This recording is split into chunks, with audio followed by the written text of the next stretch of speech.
جی N story دیکھنے والے تمام دوستوں کو السلام علیکم۔ پیارے دوستو، اگر آپ نے ابھی تک میرے چینل کو سبسکرائب نہیں کیا تو برائے مہربانی سبسکرائب کر دیں۔ بہت پرانے زمانے کا ذکر ہے۔ کسی ملک پر ایک بادشاہ حکومت کرتا تھا۔ اس کی ایک بیٹی بھی تھی جس کا نام شہزادی نورین تھا۔ شہزادی نورین بے حد حسین اور خوبصورت تھی۔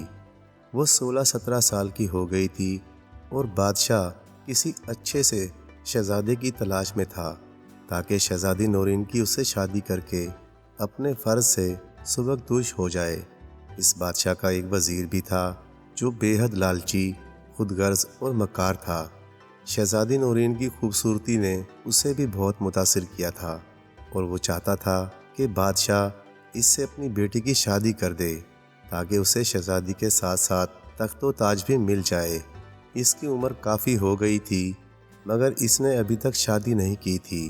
اس نے ابھی تک کسی سے بھی اس بات کا تذکرہ نہیں کیا تھا کہ وہ شہزادی نورین سے شادی کرنا چاہتا ہے۔ ایک روز جب خوب تیز بارش ہو رہی تھی تو وزیر نے سوچا کہ یہ بارش تھم جائے تو وہ بادشاہ سے ملنے کے لیے اس کے محل میں جائے گا اور اس سے درخواست کرے گا کہ وہ اپنی شہزادی کی شادی اس کے ساتھ کر دے۔ شام کو بارش رک گئی۔ وزیر خوب بن ٹھن کر اپنے مکان سے نکلا اور بادشاہ کے محل کی طرف چل دیا۔ بادشاہ اپنے کمرے کی کھڑکی میں سے باغ کا نظارہ کر رہا تھا۔ بارش نے تمام پودوں کو نیا نکھار اور حسن بخشا تھا اور وہ بے حد دل فریب منظر پیش کر رہے تھے۔ جب وزیر بادشاہ کے کمرے میں داخل ہوا تو اسے دیکھ کر بادشاہ خوش ہو گیا اور اس سے بولا، آؤ بیٹھو، ہم تمہیں بھی یاد ہی کر رہے تھے۔ وزیر اس کا خوشگوار موڈ دیکھ کر دل ہی دل میں خوش ہونے لگا۔ اسے یہ امید ہو چلی تھی کہ بادشاہ چونکہ اس سے بہت خوش ہے اس لیے وہ اپنی شہزادی کی شادی اس سے کرنے پر آمادہ ہو جائے گا۔ وہ ایک مخمل کی آرام دہ کرسی پر بڑے ادب سے سر جھکا کر بیٹھ گیا۔ بادشاہ نے اس کی طرف دیکھتے ہوئے کہا، اے وزیر با تدبیر، ہماری شہزادی اب بڑی ہو گئی ہے، ہم نے اس کی شادی کرنے کا فیصلہ کر لیا ہے۔ وزیر اپنی مسرت چھپاتے ہوئے بولا، عالی جاں، آپ نے بالکل درست فیصلہ کیا ہے۔ لڑکی ذات تو ویسے ہی ایک بوجھ ہوتی ہے، یہ بوجھ جتنی جلدی ہو سکے سر سے اتر جانا چاہیے۔ آج کل کے زمانے میں اچھے لڑکوں کی کتنی کمی ہے، آپ اچھی طرح جانتے ہیں، مگر میں آپ کو یقین دلاتا ہوں کہ… بادشاہ نے وزیر کی پوری بات بھی نہ سنی اور اس کا شانہ تھپ تھپا کر بولا، شاید تم یہ کہنا چاہتے ہو کہ تم شہزادی کے لیے کوئی اچھا سا شہزادہ تلاش کرو گے۔ ہم تمہاری وفاداری سے بہت خوش ہوئے ہیں۔ اس خوشی میں یہ ہار اور 3 دن کی چھٹی انعام میں دیتے ہیں۔ یہ کہہ کر بادشاہ نے اپنے گلے سے سچے موتیوں کا ہار اتار کر وزیر کو دیا اور پھر بولا، ہم نے خود بھی شہزادی کے لیے ایک رشتہ ڈھونڈ لیا ہے۔ وہ ہمارے شمالی ملک کے بادشاہ کا بیٹا ہے۔ وہ آج کل یہاں آیا ہوا ہے اور ہمارا مہمان ہے۔ شہزادہ اور شہزادی ایک دوسرے سے بہت جلد گھل مل گئے ہیں۔ ہم بہت جلد دونوں کی شادی کر دیں گے۔ وہ دیکھو، دونوں باغ میں ٹہل رہے ہیں۔ وزیر کے تمام سپنے ٹوٹ گئے۔ بادشاہ کی بات سن کر اس کا دل زور زور سے دھڑکنے لگا اور چہرے پر پسینہ پھوٹ پڑا۔ وہ آنکھیں پھاڑے اور منہ کھولے بادشاہ کو گھورنے لگا۔ ہمیں معلوم ہے اے ہمارے پیارے وزیر، تم شہزادی نورین کو بالکل اپنی بیٹی کی طرح چاہتے ہو۔ تمہاری یہ حالت بتاتی ہے کہ تمہیں اس کی جدائی کا کس قدر افسوس ہے۔ ہم بھی جب یہ سوچتے ہیں کہ شہزادی ہم سے بچھڑ کر اپنے گھر چلی جائے گی تو ہماری بھی بالکل ایسی ہی حالت ہو جاتی ہے۔ صبر کرو، بیٹیاں تو پرایا دھن ہوتی ہیں۔ یہ کہتے کہتے بادشاہ کی آواز رند گئی۔ تھوڑی دیر بعد وزیر اس سے اجازت لے کر اپنے گھر آ گیا۔ اسے اس بات کا بے حد ملال تھا کہ شہزادی کی شادی اس کے بجائے ایک شہزادے سے ہو رہی ہے۔ چونکہ وزیر بے حد مکار تھا اس لیے اس نے سوچا کہ اگر وہ اپنی چالاکی سے بادشاہ کو قتل کر دے تو اسے یہ تخت و تاج بھی مل سکتا ہے اور شہزادی سے اس کی شادی بھی ہو سکتی ہے۔ وزیر کو ساری رات نیند نہیں آئی۔ وہ بادشاہ کو قتل کرنے کے مختلف طریقوں پر غور کرتا رہا۔ آخر اس کے ذہن میں ایک ترکیب آ ہی گئی۔ اس نے سوچا کہ وہ بادشاہ کے باورچی کو اپنے ساتھ ملا کر بادشاہ کے کھانے میں کوئی زہریلی چیز ملا دے گا اور بادشاہ کے مرتے ہی وہ عارضی طور پر تخت و تاج سنبھال لے گا۔ اس کے بعد جب پوری طرح ملک کی باغ ڈور سنبھالے گا تو شہزادی نورین سے شادی کرنا کوئی مشکل کام نہ ہوگا۔ یہ تمام باتیں سوچ کر وہ مطمئن ہو کر سو گیا۔ اگلے روز صبح محل میں بادشاہ، ملکہ، شہزادی نورین اور شہزادہ شکیل ناشتے کے لیے بیٹھے ہوئے تھے۔ بادشاہ کے چہرے پر فکر مندی اور پریشانی کے آثار تھے۔ ملکہ اس کی شکل دیکھ کر بھانپ گئی کہ ضرور کوئی خاص بات ہے۔ اس نے جب بادشاہ سے اس بارے میں پوچھا تو بادشاہ نے بڑے دھیمے لہجے میں کہا، میں نے رات ایک بھیانک خواب دیکھا ہے۔ میں نے دیکھا کہ میں جنگل میں شکار کھیلنے گیا ہوں۔ وہاں مجھے تھکن سی محسوس ہوئی تو میں ایک درخت کے نیچے سستانے کے لیے بیٹھ گیا۔ وہاں بیٹھے ہوئے مجھے زیادہ دیر نہ گزری تھی کہ میرے پیچھے سے ایک سیاہ رنگ کا سانپ بڑی تیزی سے میری طرف بڑھا اور میرے پاؤں کو ڈس کر اپنے بل میں جا گھسا۔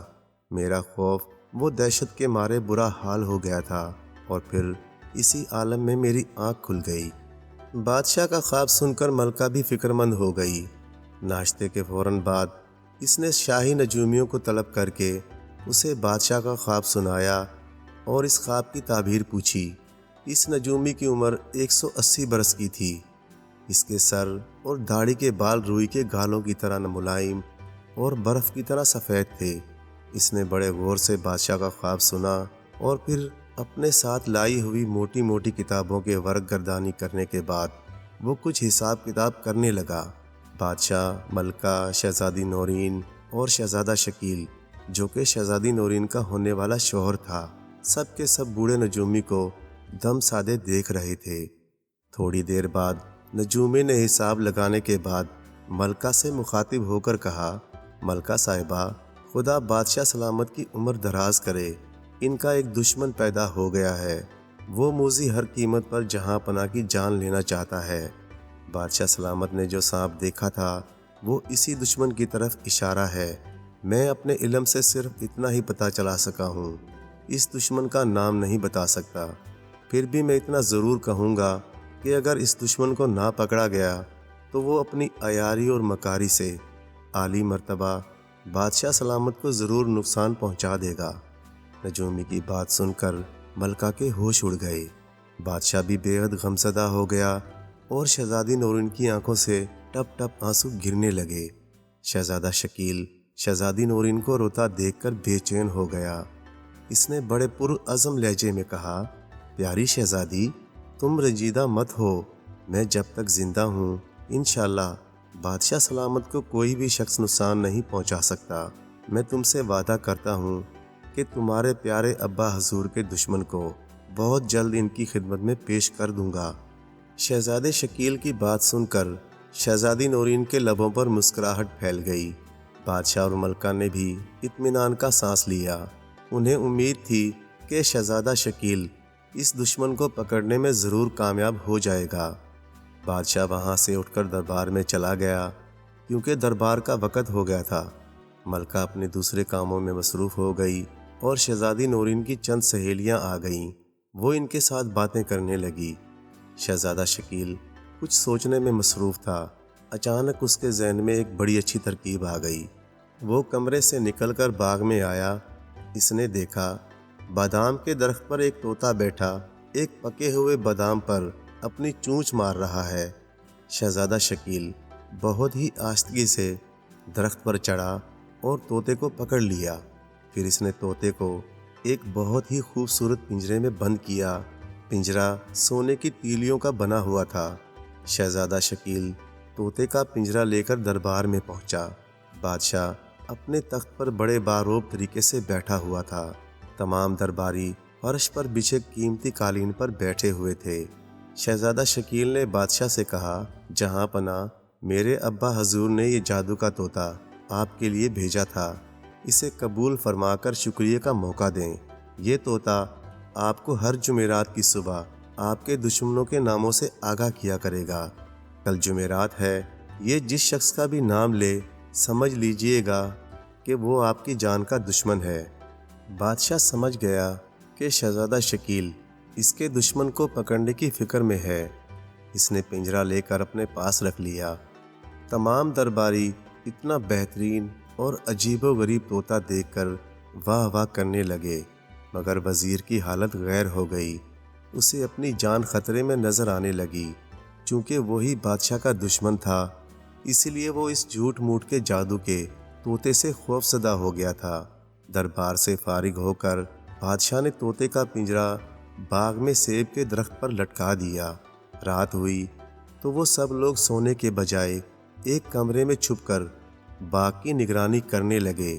آدھی رات گزرنے کے بعد انہوں نے دیکھا کہ وزیر باغ کی دیوار پھاند کر اندر کودا اور طوطے کے پنجرے کو درخت سے اتارنے لگا۔ اس کے ہاتھ میں ایک چمکتا ہوا خنجر تھا۔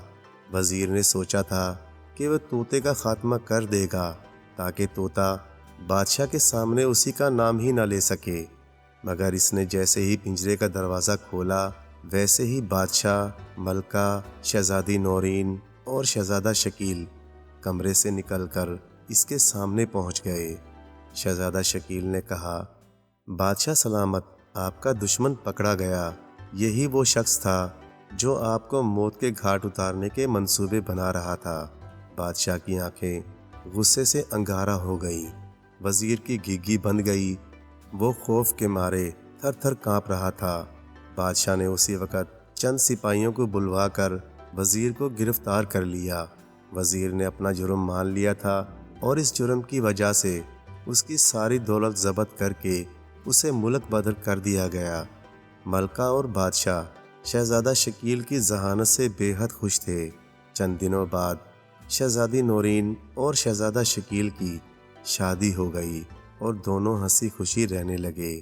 پیارے دوستو، کہانی اچھی لگے تو لائک اور چینل کو سبسکرائب کر دیں، اور مزید اسی طرح کی ویڈیوز دیکھنے کے لیے دیکھتے رہیں جی این اسٹوری ٹی وی۔ شکریہ۔